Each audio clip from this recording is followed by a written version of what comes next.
जय हिंद दोस्तों। अगर आप लोग का भी इंडियन आर्मी में जाने का सपना है तो आप लोग इस वीडियो को लाइक कर देना और चैनल को ज़्यादा से ज़्यादा सब्सक्राइब कर देना। तो दोस्तों, जैसा कि आप लोग का एग्जाम बहुत ही सामने आ गया है, मैं डेली आप लोग के लिए एक क्वेश्चन पेपर प्रीवियस ईयर के सॉल्व करवाता हूँ। ये जो क्वेश्चन होते हैं रियल क्वेश्चन पेपर होते हैं और पिछले साल में पूछे गए क्वेश्चन पेपर होते हैं। अगर आप लोग इन वीडियो के सोल्यूशन देख लोगे तो आप लोग एग्जाम में 100% स्कोर करोगे, इसकी मैं गारंटी लेता हूँ। और फ्रेंड्स, आप लोग के लिए एक गुड न्यूज़ है, वो ये है फ्रेंड्स कि मैंने आप लोग के लिए 1000 प्लस साइंस के क्वेश्चन तैयार कर लिए हैं। उसका वीडियो मैंने रिकॉर्ड कर लिया है। मुझे 3 से 4 दिन इसका समय लगा, बहुत ही मेहनत लगा मुझे ये वीडियो बनाने में। तो ये जो वीडियो है मैं आप लोग के एग्ज़ाम से 1 से 2 दिन पहले अपलोड करूंगा। जिससे मैं आप लोग का एग्ज़ाम होगा आर्मी का, उससे 1 से 2 दिन पहले अपलोड करूंगा। आप लोग ये साइंस का वीडियो जरूर देखना। इसमें 1000 प्लस इंपॉर्टेंट क्वेश्चन है और 100% आप लोग के एग्ज़ाम में इसी 1000 क्वेश्चन में से मिलेंगे। और इस वीडियो को आप लोग देखना बिल्कुल ही फ्री में, आप लोग के लिए ये वीडियो बनाया गया है। तो फ्रेंड्स, आप लोग वेट करो, आप लोग के एग्ज़ाम के 1 से 2 दिन पहले अपलोड कर दूंगा आप लोग के, ताकि आप लोग इसे रिविज़न करके एग्ज़ाम में जा सको। तो हमारा पहला क्वेश्चन है दोस्तों, आईसीआईसीआई क्या है? तो फ्रेंड्स, आईसीआईसीआई आप लोगों ने बैंक का नाम सुना होगा। ये एक तरह का वित्तीय संस्था है। फ्रेंड्स, भारत में अगर हम लोग सबसे बड़ी बैंक का बात करें तो वो है एसबीआई, और जिसकी स्थापना हुई थी 1955 ईस्वी में। और वहीं अगर हम लोग बात करें दोस्तों कि भारत में सभी बैंकों का हेड कौन है, तो वो है आरबीआई, जिसकी स्थापना हुई थी 1935 ईस्वी में। और वर्तमान में आरबीआई के गवर्नर कौन है, तो वो है शक्तिकांत दास। और दोस्तों, भारत का सबसे बड़ा जो बैंक, सबसे पुराना बैंक है वो कौन सा है, तो वो है इलाहाबाद बैंक। ये भारत का सबसे पुराना बैंक है, जिसकी हेड क्वार्टर है कोलकाता में। क्वेश्चन नंबर 2 है दोस्तों, प्रसिद्ध दिलवारा मंदिर कहाँ स्थित है? तो फ्रेंड्स, प्रसिद्ध जो दिलवारा मंदिर है ये एक तरह का जैन मंदिर है, दिलवारा जैन मंदिर। आप लोगों ने नाम सुना होगा, जो कि राजस्थान में स्थित है। दोस्तों, राजस्थान की जो कैपिटल है वो है जयपुर, जिसे पिंक सिटी यानी कि गुलाबी शहर के नाम से जाना जाता है। और यहाँ के चीफ मिनिस्टर है अशोक गहलोत। उत्तर प्रदेश का कैपिटल है लखनऊ, और यहाँ के सीएम है योगी आदित्यनाथ, और यहाँ के राज्यपाल है आनंदीबेन पटेल। मध्य प्रदेश की राजधानी है भोपाल, और यहाँ के चीफ मिनिस्टर है कमलनाथ। और मध्य प्रदेश में ही पन्ना हीरे की खान पाई जाती है। उत्तराखंड में जिम कॉर्बेट नेशनल पार्क पाया जाता है, जो कि भारत का सबसे पहला नेशनल पार्क है। क्वेश्चन नंबर 3 है दोस्तों, निम्न में से कौन सी पहली महिला भारतीय महिला है जिसने एशियन गेम में 400 मीटर की दौड़ में स्वर्ण पदक जीता? तो फ्रेंड्स, इसका आंसर हो जाएगा कमलजीत संधू। फ्रेंड्स, पीटी उषा जो है ये भारत की उड़न परी है, जिसे उड़न परी के नाम से जाना जाता है। और दोस्तों, वहीं अगर हम लोग बात करें तो 400 मीटर की सबसे बड़ी धावक है हिमा दास। ये असम से बिलोंग करती है, और इसे ही ढींग एक्सप्रेस के नाम से जाना जाता है। काफ़ी बार एग्जाम में पूछा गया है फ्रेंड्स, तो आप लोगों से पूछा जाएगा कि ढींग एक्सप्रेस के नाम से किसे जाना जाता है, तो उनका नाम है हिमा दास, जो कि 400 मीटर की सबसे बड़ी धावक है, जो कि असम से बिलोंग करती है। अगला क्वेश्चन है, एफएफसी का फुल फॉर्म क्या है? तो एफएफसी का फुल फॉर्म है film finance corporation. Option number B correct answer हो जाएगा। क्वेश्चन नंबर 5 है दोस्तों, हमारे राष्ट्रीय ध्वज की चौड़ाई का अनुपात इसकी लंबाई के अनुपात से कितना है? तो इसका आंसर हो जाएगा 2:3। ये लंबाई का रेशियो है, ये चौड़ाई का रेशियो। ऑप्शन नंबर 1 करेक्ट हो जाएगा। दोस्तों, हमारे भारत का जो राष्ट्रीय ध्वज है उसकी डिज़ाइन करवाई थी पिंगली वेंकैया ने। ठीक है, इसका डिज़ाइन किसने करवाया था? पिंगली वेंकैया ने इसका डिज़ाइन किया था। ठीक है, और भारत के बाहर जाकर सबसे पहले झंडा किसने फहराया था?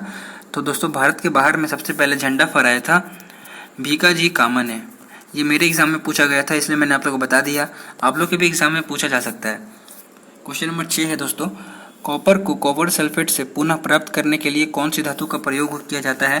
तो दोस्तों, कॉपर को कॉपर सल्फेट से पुनः प्राप्त करने के लिए हम लोग उसी धातु का यूज़ करेंगे जो कि कॉपर से कम रिएक्टिव हो।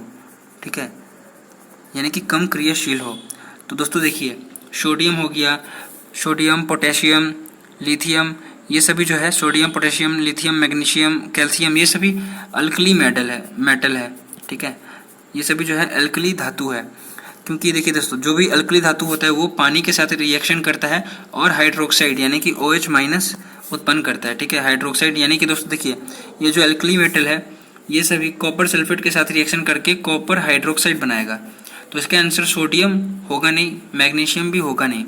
तो बच गया क्या दोस्तों? सिल्वर और आयरन। तो देखिए दोस्तों, जो सिल्वर और आयरन है, सिल्वर तो धातु है लेकिन ये बहुत ही ज़्यादा मतलब जो सिल्वर है बहुत ही ज़्यादा एक्सपेंसिव है, इसलिए हम लोग सिल्वर का भी यूज़ नहीं कर सकते। और सिल्वर को हम लोग Ag से यानी कि अग्नेशियम से डिनोट करते हैं। और फ्रेंड्स, जो मुख्य धातु है उसका उसमें उसके तौर पे हम लोग आयरन का इसमें यूज़ करेंगे।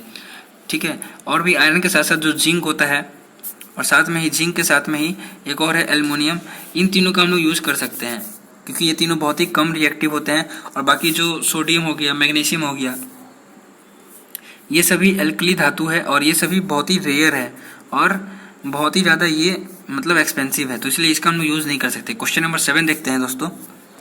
पेड़ पौधे मुख्य रूप से अपना पोषक तत्व कहाँ से प्राप्त करते हैं? तो इसका आंसर हो जाएगा मिट्टी से। क्वेश्चन नंबर 8 है फ्रेंड्स, हवा में मिश्रित ध्वनि तरंगों को हम लोग क्या कहते हैं? तो हवा में मिश्रित ध्वनि तरंग को हम लोग लॉन्गिट्यूडिनल कहते हैं। और दोस्तों जो ध्वनि तरंग है ये एक तरह का अनुदैर्ध्य होता है, अनुदैर्ध्य तरंग होता है। ये भी आप लोग के एग्जाम में पूछा जाता है कि ध्वनि तरंग किस तरह का तरंग होता है? तो इसका आंसर हो जाएगा अनुदैर्ध्य। और वहीं अगर हम लोग बात करें प्रकाश की, तो प्रकाश जो है ये एक तरह का अनुप्रस्थ तरंग है और ध्वनि है अनुदैर्ध्य। और एक बात दोस्तों, जो मानव के लिए जो ऑडिबल रेंज होता है यानी कि श्रव्य सीमा होती है वो कितनी होती है? तो वो होती है 20 हर्ट्ज से लेकर 20,000 हर्ट्ज तक, ठीक है।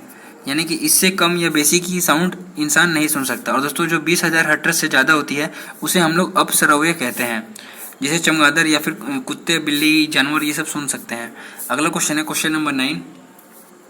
और एक बात दोस्तों, जो साउंड की स्पीड होती है सबसे ज़्यादा ठोस में होती है यानी कि सॉलिड में, और प्रकाश की गति सबसे ज़्यादा निर्वात में होती है यानी कि वैक्यूम में।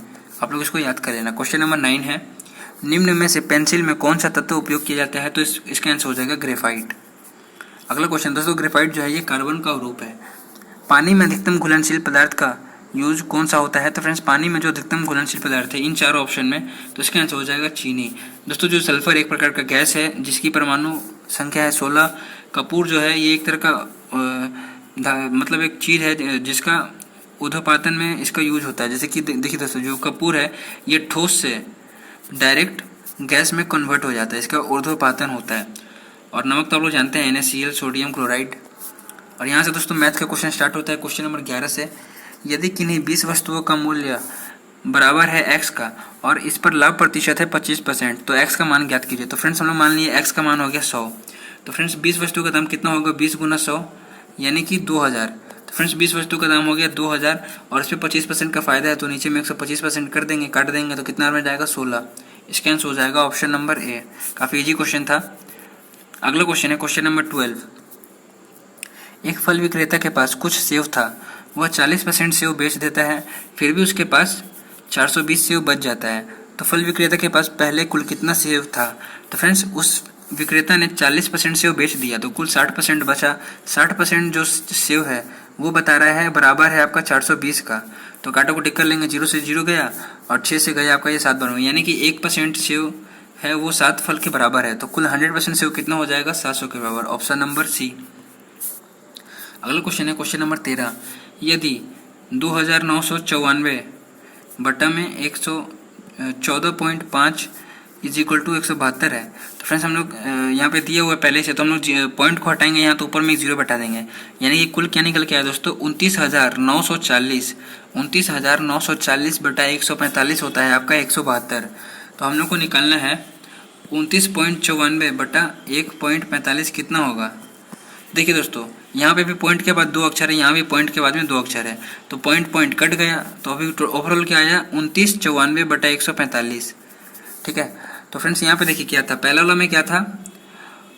29,940, यहाँ पे बाद में एक 0 आया क्योंकि पॉइंट को हम लोगों ने हटाया, और नीचे में 145 था, इज इक्वल टू आया 172। तो फ्रेंड्स देखिए यहाँ पे आया 175 क्योंकि यहाँ पे एक 0 ज़्यादा है। और फ्रेंड्स अगर हम लोग इसकी बात करें सेकंड वाले की, तो यहाँ पे क्या दिया हुआ है? 19.94 बटा 1.45। तो फ्रेंड्स पॉइंट से पॉइंट कट गया, तो यहाँ पे क्या बचा? 1994 बटा 145। देखिए दोस्तों यहाँ पे एक 0 एक्स्ट्रा है, इसीलिए इसका आंसर है 172, और यहाँ पे एक 0 नहीं है, ठीक है, यहाँ पे एक 0 नहीं है, यानी कि ये सिर्फ है 2994 और ये है 29,940। तो फ्रेंड्स इसमें एक 0 कम है, तो इसका मतलब हो जाएगा कि इसका जो आंसर होगा वो 172 बटा 10 होगा, यानी कि 17.2। ऑप्शन नंबर बी करेक्ट हो जाएगा। अगला क्वेश्चन है क्वेश्चन नंबर 40। किसी आयत के क्षेत्रफल की प्रतिशत वृद्धि कितनी होगी यदि उसका दोनों साइड 20% से बढ़ा दिया जाए? तो हम लोग इसका फॉर्मूला जानते हैं, क्या होता है? a + b + ab बटा 100। ये फॉर्मूला आप लोग को याद होना चाहिए। तो पहले कितना इसका लंबाई बढ़ाया गया? 20% प्लस चौड़ाई कितना बढ़ाया गया? 20 परसेंट प्लस ए गुना बी कितना होता है 200, 20 गुना 20 कितना होता है 400/100। 2 जीरो से 2 जीरो गया, कितना हुआ अभी 20 प्लस 20 40, 40 और प्लस 4 कितना होता है 44। ऑप्शन नंबर बी करेक्ट हो जाएगा। और आप लोग इसको ऐसे भी सॉल्व कर सकते थे, एक आयत बना लेंगे ऐसे, और इसमें हम लोग मान लिए कि इसका लंबाई है 10, चौड़ाई है 20, ठीक है। तो अभी इसका क्षेत्रफल कितना आ रहा है, लंबाई गुना चौड़ाई 200 मीटर आ रहा है अभी वर्तमान में इसका। और फिर अगर हम लोग 20% दोनों का बढ़ा देंगे तो ये 12 हो जाएगा और ये 24 हो जाएगा।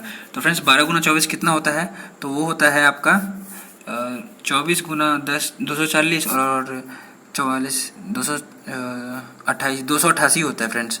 तो देखिए इसका पहले क्षेत्रफल आ रहा था 200 मीटर, लेकिन अभी कितना आ रहा है 288 मीटर। कुल कितना ज़्यादा आया 88 मीटर ज़्यादा आया। किस पे 200 पे गुना 100 कर देंगे हम लोग। 2 जीरो से 2 जीरो गया, 2 से ये गया 44%। ऐसे भी इसका आंसर आ रहा है 44%। ऑप्शन नंबर बी करेक्ट हो जाएगा।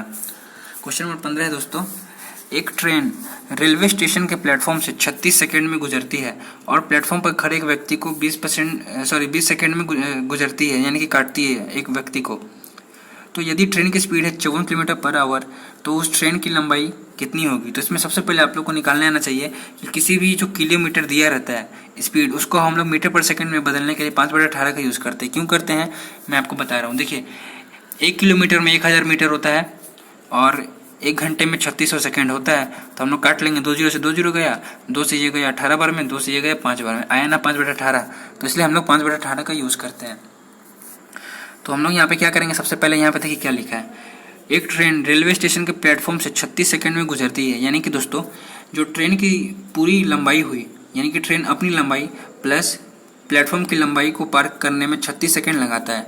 और यहाँ पे क्या दिया हुआ है दोस्तों कि ट्रेन एक व्यक्ति को पार करने में 20 सेकंड लगाता है, यानी कि ट्रेन खुद की लंबाई पार करने में 20 सेकंड लगाता है। तो फ्रेंड्स प्लेटफॉर्म की लंबाई कितनी हो गई, तो हम लोग इसमें से माइनस कर देंगे, 36 में से 20 गया। तो फ्रेंड्स ट्रेन प्लेटफॉर्म को पार करने में 16 सेकंड लगाती है। ओके, आप लोग को याद रखना है। तो यहाँ पे देखिए ट्रेन की स्पीड कितनी है 54 किलोमीटर पर आवर। तो हम लोग इसको मीटर पर सेकंड में बदलने के लिए 5/18 से गुना करेंगे। ये गया 3 बार में 15, 5 गुना 3 15, यानी कि दोस्तों ट्रेन की स्पीड आई 15 मीटर पर सेकंड। और यहाँ पे क्या पूछा प्लेटफॉर्म की लंबाई कितनी है, तो फ्रेंड्स ट्रेन की स्पीड आ गई 15 मीटर पर सेकेंड और ट्रेन प्लेटफॉर्म को पार करने में 16 सेकंड लगाती है। तो 16 गुना 15 करेंगे कितना आएगा, तो इसका आंसर आ जाएगा 240 metre. Option number B correct हो जाएगा। अगला क्वेश्चन है क्वेश्चन नंबर 16। ये क्वेश्चन आप लोग ध्यान से देखना, मैं आपको बहुत अच्छे से बताऊंगा। हाइट एंड डिस्टेंस है, एक दीवार पर एक झुकी हुई सीढ़ी का कोण है 60 डिग्री। तो हम लोग एक दीवार बना लिए, ये है दीवार और इस पर एक झुकी हुई ये सीढ़ी है। तो ये झुकी हुई सीढ़ी है, तो इसका कोण कितना है 60 डिग्री है। तो ये 90 डिग्री हो जाएगा, ये समकोण त्रिभुज हो गया।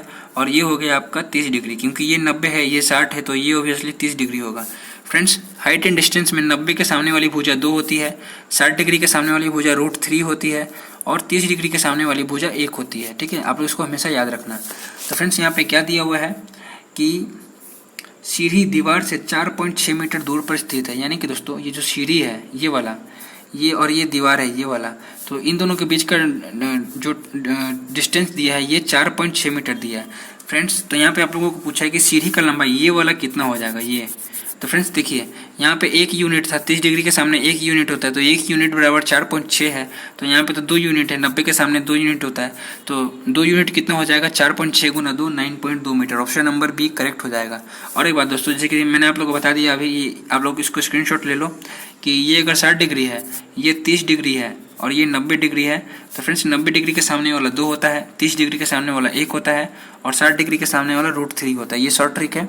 और एक बात दोस्तों, जैसे कि मान लीजिए कि आप लोग को 45 डिग्री दे दिया, ये 45 है, ये 90 है समकोण और ये भी 45 है। तो दोस्तों 45 के सामने भी 1 होता है, 45 ये भी 45 के सामने 1 होगा और 90 के सामने 2 होगा। तो इसको भी आप लोग स्क्रीनशॉट ले लो या फिर इसको याद कर लो। अगला क्वेश्चन है क्वेश्चन नंबर 17। यदि किन्हीं दो संख्याओं का HCF 23 है, यानी कि महत्तम समापवर्तक 23 है और उनके एलसीएम समापवर्तक के बाकी जो 2 फैक्टर है जो वो है 13 और 14, तो उन दोनों में बड़ी संख्या कौन होगी।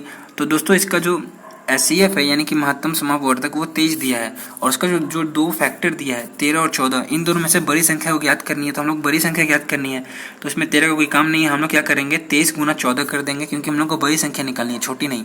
तो हम लोग को बड़ी संख्या से इसका HCF को मल्टीप्लाई करना है। तो 23 गुना 14 कितना आता है, 322। ऑप्शन नंबर बी करेक्ट हो जाएगा। क्वेश्चन नंबर 18 देखिए दोस्तों, यदि एक व्यक्ति 10 किलोमीटर पर आवर की गति की जगह 14 किलोमीटर पर आवर की गति से चलता है, तो वह व्यक्ति 20 किलोमीटर और अधिक चल सकता था, तो उस व्यक्ति ने कितने वास्तविक दूरी चली। तो फ्रेंड्स हम लोगों को इन दोनों डिस्टेंस के बीच में देखना है डिफरेंस कितना है। तो आप बोलेंगे 4 किलोमीटर का डिफरेंस है, ठीक है। और वो बोल रहा है कि कितना किलोमीटर ज़्यादा चलता है, 20 किलोमीटर ज़्यादा चलता है। तो हम लोग काट देंगे, तो ये 5 बार में गए, यानी कि ये जो व्यक्ति है कुल 5 घंटा दोनों स्पीड से चलता है। तो फ्रेंड्स इसका जो एक्चुअल स्पीड है 10 किलोमीटर पर आवर है, और ये 5 घंटा चलेगा, तो कितना दूर चलेगा, 50 किलोमीटर। ऑप्शन नंबर ए हो जाएगा। आप लोग इसको ऐसे भी सॉल्व कर सकते थे कि क्या करना है, 10 और 14 का एलसीएम ले लेना है। तो 10 और 14 का एलसीएम कितना होता है, 70 किलोमीटर होता है। तो फ्रेंड्स ये अधिकतम आ गया, ठीक है, एलसीएम आ गया इन दोनों का। तो इसमें से 20 किलोमीटर को घटा देना है, तो ये एक्चुअल स्पीड आ जाएगा, क्योंकि अभी बोला 20 किलोमीटर अधिक चलता है, तो इसका आंसर आ जाएगा 50। और तीसरा इसका तरीका दोस्तों, आप लोग ऑप्शन से भी एलिमिनेट कर सकते थे, क्योंकि देखिए दोस्तों, अगर मान लीजिए हम लोग इसका ऑप्शन ए टिक किए, ये तीसरा तरीका दो तरीका तो आप लोग को मैंने बता दिया। तीसरा तरीका है कि आप लोग ऑप्शन एलिमिनेट कीजिए। कैसे, मैं आपको बता रहा हूँ। देखिए दोस्तों, ये 50 किलोमीटर की मान लीजिए कुल दूरी है, 10 किलोमीटर पर आवर से चलेगा, तो 5 घंटा में ये 50 किलोमीटर पहुँचेगा। और ये अगर 14 किलोमीटर पर आवर से चलेगा 5 घंटा, तो ये 70 किलोमीटर पहुँच जाएगा, यानी कि 20 किलोमीटर अधिक पहुँचेगा ऐसे भी। तो इसलिए आप लोग इसको ऑप्शन से भी एलिमिनेट कर सकते थे। अगला क्वेश्चन है क्वेश्चन नंबर 19। एक्स और वाई किसी काम को, यहाँ पे मैं लिख लेता हूँ एक्स और वाई, यहाँ पे वाई है, किसी काम को 20 और 12 दिन में कर सकते हैं। यानी कि एक्स किसी काम को 12 दिन में और वाई 20 दिन में, और वाई किसी काम को 12 दिन में कर सकता है। तो हम लोग कुल काम निकाल लिए, कितना आया, 20 और 12 का एलसीएम, तो आप लोग बोलेंगे 60। तो यानी कि दोस्तों जो एक्स है एक दिन में 3 काम करता है, क्योंकि 20 से 60 को काटेंगे 3 बार में जाएगा, और वाई एक दिन में 12 को 60 से काटेंगे 5 काम करता है वाई। तो आप लोग याद रख लीजिए, एक्स एक दिन में 3 काम करता है, वाई एक दिन में 5 काम करता है। तो यहाँ पे मैं लिख लेता हूँ, एक्स एक दिन में 3 काम करता है, वाई एक दिन में 5 काम करता है। यहाँ पे क्या बोल रहा है, यदि एक्स ने अकेले काम शुरू किया और 4 दिन के बाद वाई आ गया, आई नहीं है वाई है, यानी कि दोस्तों एक्स ने अकेले काम शुरू किया और 4 दिन के बाद वाई आया, यानी कि 4 दिन तक एक्स ने अकेले काम किया था। तो दोस्तों एक्स एक दिन में 3 काम करता है, 4 दिन में कितना काम कर लेगा, 12 काम। यानी कि दोस्तों 4 दिन तक एक्स ने 12 काम कर लिया है, तो कुल कितना काम बचा, 60 में से 12 माइनस करेंगे, कुल 48 काम और बचा है। तो 48 काम है उसको वो दोनों एक साथ काम करते हैं। यहाँ क्या लिखा है, वे तब तक काम करते हैं जब तक कि वह काम खत्म ना हो जाए। तो दोस्तों 48 काम को वो दोनों मिल के करते, दोनों जन एक साथ। तो दोनों जन एक दिन में कितना काम करते हैं, एक्स एक दिन में 3 करता है, वाई एक दिन में 5 काम करता है। तो 3 + 5 कितना हुआ, 8 काम हुआ। यानी कि दोस्तों कुल 48 काम बचा था, और इन लोग 8 काम एक दिन में करते हैं, तो कुल 6 दिन में पूरा काम को इन दोनों मिलके कर देगा। तो दोस्तों दोनों मिलके एक दिन में 6 दिन में पूरा काम को ख़त्म किया, और एक्स अकेले 4 दिन तक काम किया था। तो कुल देखिए एक्स का 4 दिन का काम लगा और 6 दिन का काम दोनों का लगा, तो 6 + 4 10 दिन इन लोगों ने टोटल काम किया पूरा काम को ख़त्म करने में। अगला क्वेश्चन दोस्तों 20 नंबर क्वेश्चन है, किसी धनराशि पर 20% चक्रवृद्धि ब्याज की दर से वह कितने समय में कम से कम सालों में दोगुनी हो जाएगा। यहाँ पे कम से कम बोला है दोस्तों। तो आप लोगों को क्या करना है, इसका 2 तरीका है, मैं आप लोगों को बता देता हूँ। सबसे इजी तरीका है कि देखिए कम से कम बोला है, एग्जैक्ट नहीं बोला है। तो आप लोगों को देखिए 20% कितना होता है, 1/5 होता है, यानी कि 5 के ऊपर 1 का ब्याज, यानी कि 6। तो यहाँ पे देखिए 5 लिखना है, यहाँ पे 6 लिखना है, फिर 5 फिर 6, तब तक लिखना है जब तक दोगुना ना हो जाए। तो यहाँ पे मैं थोड़ा बड़ा कर लेता हूँ ताकि आप लोगों को समझ में आए। तो देखिए दोस्तों यहाँ पे 5 आया, फिर 6 आया, फिर 5 आया, फिर 6 आया। 5 × 5 25, 6 × 6 36। तो 25 का 2 गुना 50 होता है। अभी तक तो ये कम है 36 50 से। फिर एक बार और 5 गुना करेंगे, फिर यहाँ पे 6 करेंगे। तो 25 × 5 125 और 36 × 6 216। तो फ्रेंड्स 125 का 2 गुना होता है 250। अभी भी ये कम है, तो एक बार और 5 से गुना करेंगे और एक बार और 6 से गुना करेंगे। तो ये हो गया दोस्तों 625, और ये हो गया आपका 216 × 6 कितना होता है, 1296 होता है। तो दोस्तों देखिए 4 साल जैसे ही आया तो ये 625 का 2 गुना कितना होता है, 1250। तो यहाँ पे 1250 से कम होना चाहिए था, लेकिन ये 1250 से ज़्यादा हो गया है, यानी कितना हो गया 1296। तो इसलिए इसका आंसर हो जाएगा दोस्तों 4 साल लगेगा लगभग दोगुना होने में। ठीक है, तो इसका आंसर हो जाएगा ऑप्शन ए। और आप लोग इसको दूसरा तरीका क्या है सॉल्व करने का, तो वो मैं बता रहा हूँ। मान लीजिए कि कुल आप लोग के पास 100 रुपया है, तो उसको चक्रवृद्धि ब्याज रखना है, आप लोग को दोगुना करना है। तो पहले 20% में कितना हो जाएगा, कोई चीज़ 100 रुपये से 120 हो जाएगा। फिर उसके बाद भी दूसरा साल में 120 रुपये का 20% और ब्याज लगेगा, कितना हो जाएगा, तो 44 रुपये और जोड़ देंगे इसमें, सॉरी 24 रुपये और जोड़ देंगे दूसरा साल में, तो कितना हो जाएगा, 144 हो जाएगा। ठीक है, और फिर उसके बाद 20% 144 के ऊपर भी ब्याज लगेगा, तो कितना हो जाएगा, 144 का 20% होता है 28.8, तो भी इसमें जोड़ देंगे तो कितना हो जाएगा दोस्तों, 172.8। ठीक है, तो ये 3 साल हुआ अभी, और 1 साल ब्याज लगेगा दोस्तों। तो अभी क्योंकि ये 200 नहीं हुआ है, 200 से कम है, तो 1 साल और ब्याज ले लेंगे, तो इसका 20% कितना होता है, 34.56। तो हम लोग अगर 172 में 172.8 में 34.56 जोड़ दें तो लगभग हो जाएगा दोस्तों 207 के बराबर, यानी कि ये 200 क्रॉस कर गया, तो इसीलिए इसका आंसर हो जाएगा 4 साल। लगभग 4 साल का समय लगेगा दोगुना क्रॉस करने में। तो यहाँ पे दोस्तों मोस्ट इंपॉर्टेंट क्वेश्चन जो थे यहाँ पे टोटल खत्म हो गए हैं।